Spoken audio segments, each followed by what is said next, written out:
Les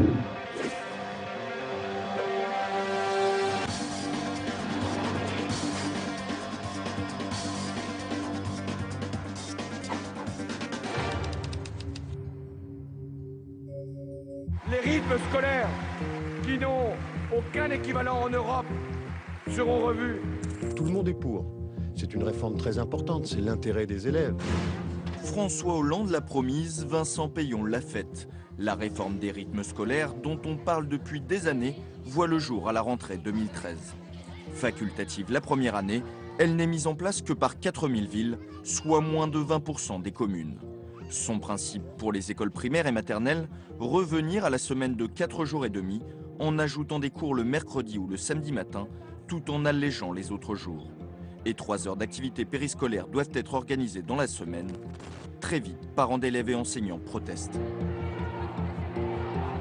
On sent que ce n'est pas du tout préparé, que ça a été fait à la va-vite. Nous demandons à ce qu'il n'y ait pas de généralisation de la réforme à la rentrée 2014, tout simplement parce qu'on voit bien qu'il y a des difficultés réelles pour les écoles et pour les communes à la mettre en place. Et donc il faut se mettre autour de la table. C'est ensuite au tour des élus de droite de monter au créneau.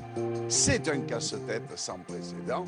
On veut nous imposer quelque chose. C'est, me semble-t-il, quand même quelque chose d'ahurissant, d'un déni de démocratie. Vincent Peillon n'y résiste pas.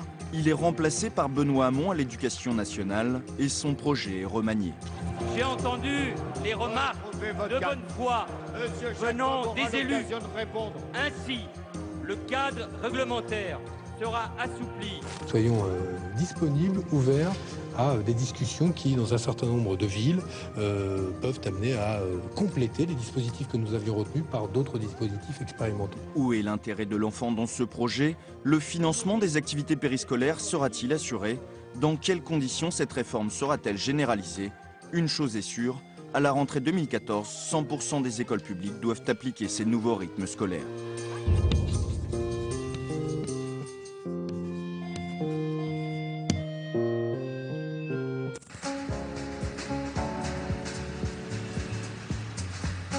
Octobre 2013 au Sénat, un mois à peine après la rentrée scolaire. Face aux difficultés de mise en place de la réforme, l'UMP réclame la création d'une mission d'information sur le sujet. Catherine Trondelet, vice-présidente du groupe UMP, est nommée présidente de la mission. J'ai été très impliquée déjà dès le départ au niveau de mon département. J'étais à l'écoute de l'ensemble des élus et personnellement, je suis très sensible à tout ce qui touche à l'enseignement, à l'éducation. Même si je suis à la commission des lois, c'est un sujet qui me tient particulièrement à cœur. Parité politique oblige, c'est aux socialistes que revient le poste de rapporteur. Françoise Cartron, spécialiste des questions d'éducation au Sénat, est désignée. Quand on a vu l'UMP, Madame Trondelet, qui n'est pas de la commission éducation et qui ne s'est jamais positionnée sur les questions d'éducation, je crois que c'est pour cela qu'on m'a demandé de devenir le rapporteur de cette mission. Un duo de sénatrices est né. Elles ne se quitteront plus pendant 6 mois, accompagnées d'une trentaine de sénateurs. Fin novembre, les premières auditions débutent avec une feuille de route bien précise. Cette mission a pour objectif d'évaluer la mise en place de la réforme, d'en recenser les difficultés rencontrées et d'en chiffrer son coût induit pour l'ensemble des communes. Alors d'abord, il fallait comprendre pourquoi. Parce qu'on parlait beaucoup des dysfonctionnements, mais on oubliait pourquoi cette réforme était mise en place, à quoi elle allait servir et quelle était sa finalité.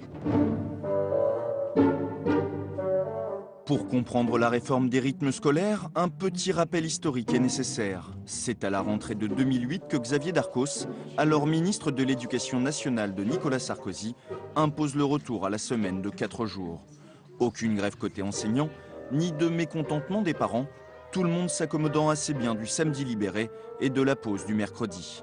Mais son successeur, Luc Châtel, s'interroge dès 2010 sur l'intérêt de l'enfant. Nous devons réfléchir comment appréhender une journée scolaire qui doit sans doute être une journée moins dense, mais qui ne doit pas forcément être une journée moins longue, c'est-à-dire qu'elle doit être organisée différemment, en permettant un temps de respiration, un temps d'apprentissage. Les écoliers français ont tous leurs cours concentrés sur 4 jours, sans doute trop pour apprendre dans de bonnes conditions. Luc Châtel lance donc une grande concertation, un comité de pilotage est créé. C'est par l'audition de ces 2 anciens présidents que la mission sénatoriale débute. Le semaine de 4 jours, tout le monde était bien d'accord, modulo 2 ou 3 organisations, pour dire que ça n'était pas tenable. Et qu'il fallait donc rapidement revenir à 4 jours et demi. Pourquoi aujourd'hui quelque chose qui a fait autant consensus provoque de telles crispations au-delà des intérêts particuliers des uns et des autres? Cet immense foutoir, il est à la fois, je dirais, la conjonction d'intérêts corporatistes, de familles qui s'accommodent assez bien de la situation actuelle, et puis, passez-moi l'expression, d'une partie de la classe politique qui s'est engouffrée parce que la période s'y prête. Tout ça mis bout à bout fait qu'on arrive, qu'on est à 2 doigts, je dirais, de mettre le pays à feu et à sang sur une réforme de bon sens. Une réforme de bon sens qui va dans l'intérêt de l'enfant? Pour le savoir, les spécialistes sont appelés à s'expliquer. Marcel Ruffo, pédopsychiatre reconnu et médiatique, est auditionné et pour lui c'est clair, la réforme est nécessaire. Reste la question du recrutement des animateurs, des formateurs, de la formation. On peut aussi imaginer des formations communes, enseignants, animateurs, politiques, parents, pour une sorte d'alliance en commun. Construisons ensemble cette réforme, construisons ensemble, et ça c'est la fonction des élus. C'est la fonction des élus, des maires, c'est la fonction même du maire d'avoir une politique petite enfance. Je crois qu'on a des ressources et des trésors dans l'inventivité, dans la créativité, dans la solidarité, qui fondent le fait que cette réforme, elle ne doit pas être une polémique, elle doit être une réforme ensemble pour que les enfants réussissent mieux. Ce n'est pas très compliqué. Qu'est-ce que vous nous faites du bien à venir nous dire justement pourquoi on fait cette réforme? Ça, je vous remercie à la fois de votre enthousiasme et de votre simplicité dans l'expression. C'était très bien comme ça, merci, merci beaucoup. Merci à vous. Bien sûr, mais on va réussir, ça va marcher. N'est-ce pas? Ouais. Très bien. Je suis à fond pour cette réforme, notamment pour les enfants en difficulté d'apprentissage. C'est-à-dire, on sait bien que l'augmentation dans la semaine, plutôt d'ailleurs le samedi, et la diminution dans le jour facilite l'apprentissage pour les enfants en difficulté d'apprentissage, mais aussi les autres. Voilà mes chers collègues, toujours dans le cadre de nos éditions. Du côté des chronobiologistes, le constat est le même, argument scientifique à l'appui. Il y a des temps forts et des temps faibles dans la journée. Ces temps forts, la plupart du temps, se trouvent chez tous les enfants dans la deuxième partie de la matinée et à un degré bien moindre pour les plus âgés en fin d'après-midi. J'ai évoqué un cas où on ne la retrouve pas. C'est le cas où les élèves sont en semaine de 4 jours. Et là, eh bien, les performances des élèves moyennes de groupe eh bien, sont nettement inférieures aux autres.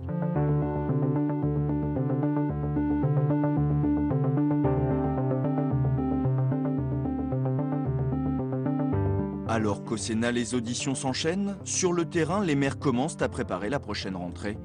Aux 4 coins de France, des concertations se mettent en place.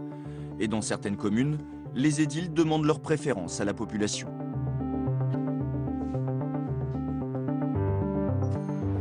À Clamart, dans les Hauts-de-Seine, les écoles de la ville se préparent aux nouvelles activités.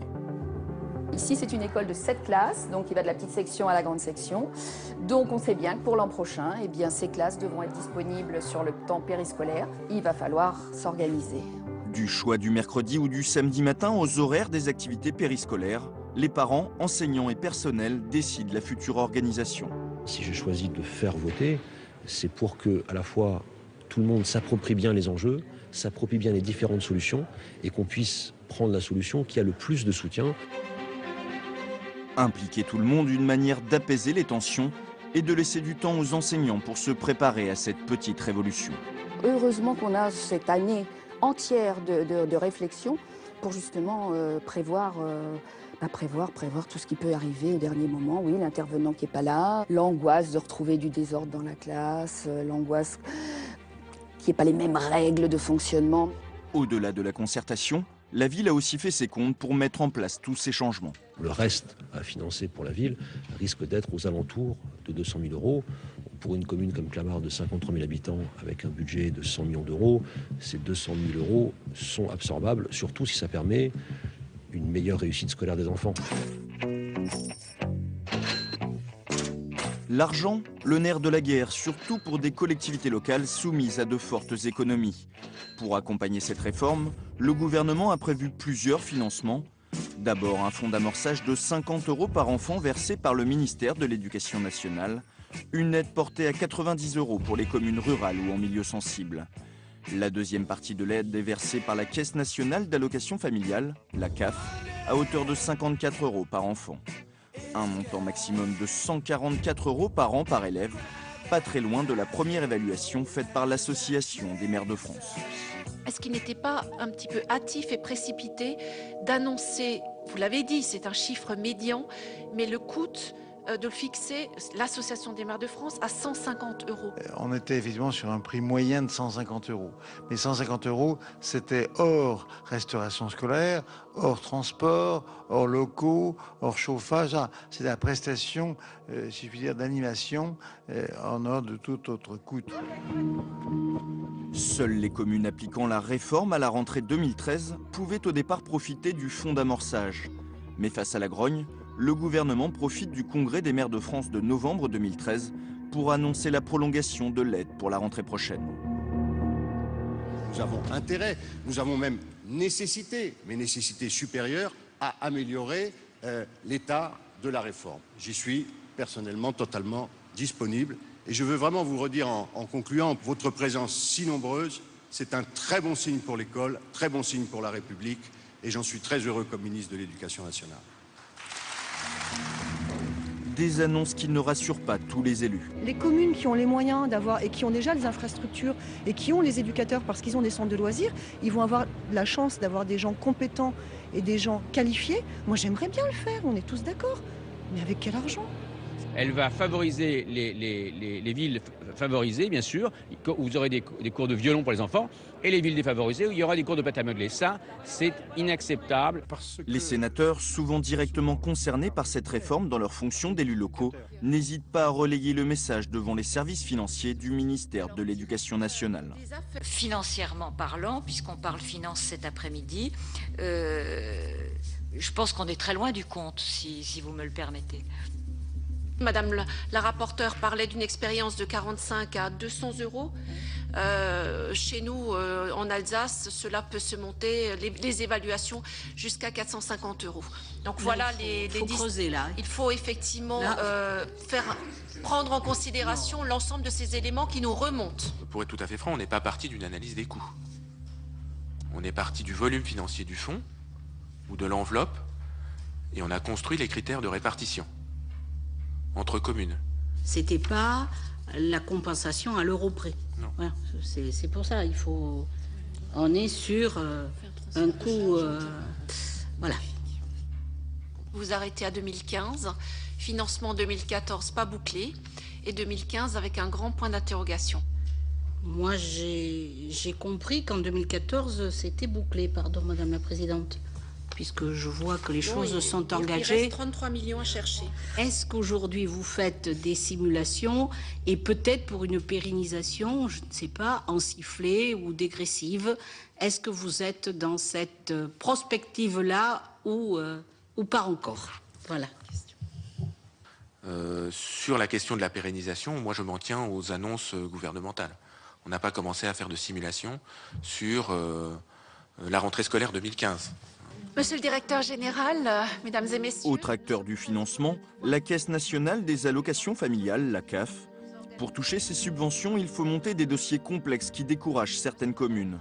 Devant les sénateurs, l'organisme plaide le manque de préparation. Donc nous étions impatients de vous entendre dans la mesure où vous faites partie d'une des problématiques majeures qui nous remontent régulièrement, c'est le financement de cette réforme des rythmes scolaires. On a été un peu mis à l'écart, très honnêtement, de la construction de cette réforme même. Et je dirais que c'est parce qu'il y a eu un certain nombre d'élus qui ont dit, mais d'habitude, sur ce genre d'activité périscolaire, les CAF intervenaient, que d'un seul coup, je dirais, on s'est retourné vers nous en disant, ben voilà, forcément, vous devez financer, quoi. Mais financer quoi, dans quelles conditions? Donc beaucoup d'incertitudes demeuraient. Nous avons là, au travers de votre présentation, l'explication de ce qu'on a ressenti sur le terrain puisque je vais vous parler du ressenti du terrain, c'est-à-dire que les maires se sont sentis complètement abandonnés. On se tournait vers la CAF et la CAF n'avait pas de réponse à nous apporter.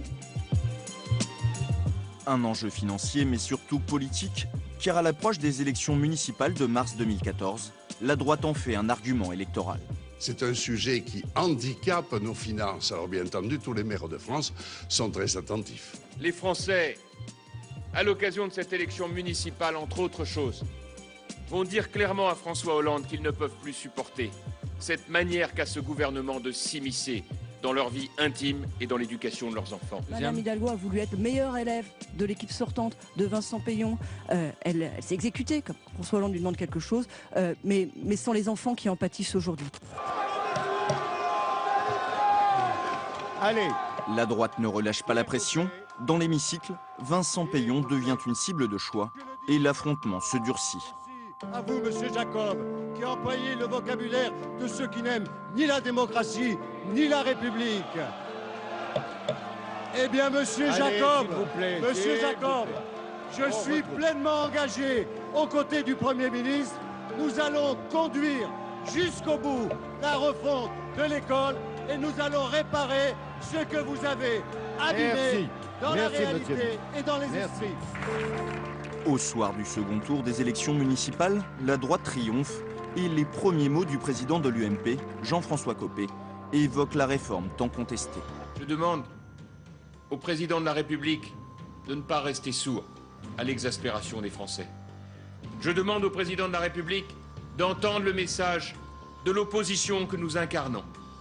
Je lui demande en particulier de prendre acte qu'il lui faut changer radicalement de politique économique et sociale, qu'il lui faut absolument acter le retrait de la réforme sur les rythmes scolaires. Conséquence de la défaite de la gauche, le remaniement est annoncé. Vincent Payon est remplacé par Benoît Hamon. Et c'est Manuel Valls, à peine nommé à Matignon, qui démine le terrain lors de son discours de politique générale. L'aménagement des rythmes scolaires est une bonne réforme. Cependant, j'ai entendu les remarques de bonne foi venant des élus. Ainsi, le cadre réglementaire sera assoupli après les concertations nécessaires avec les enseignants, les parents, les élus et bien sûr les maires.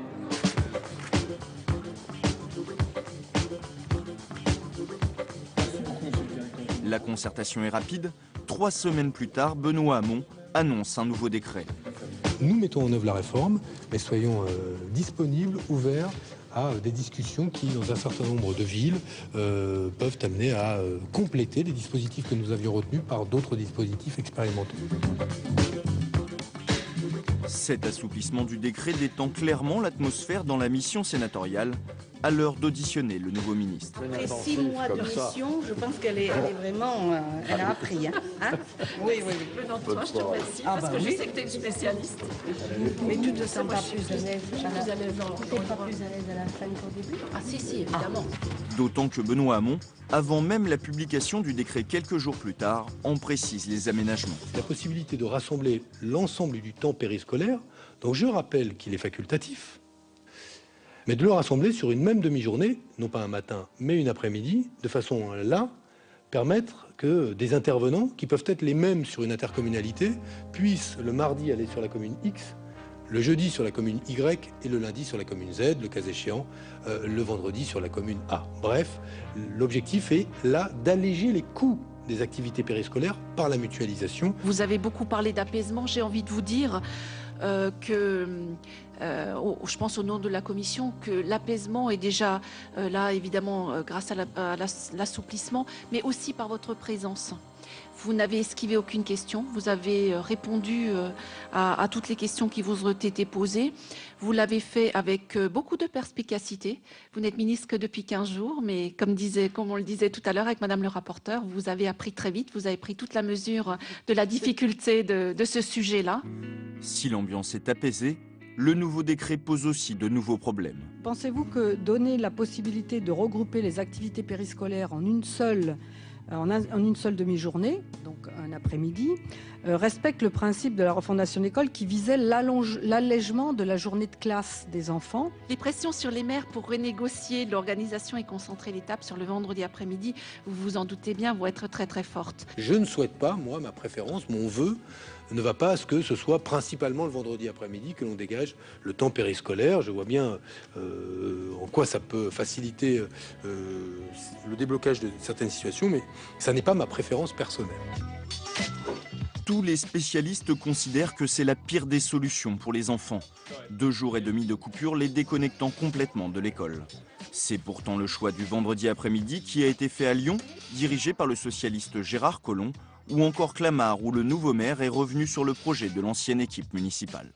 C'est aussi une solution favorable pour les finances publiques, parce qu'on espère que un peu moins d'enfants que si on faisait sur 4 fois 3 quarts d'heure resteront, et donc qu'on aura des coûts maîtrisés.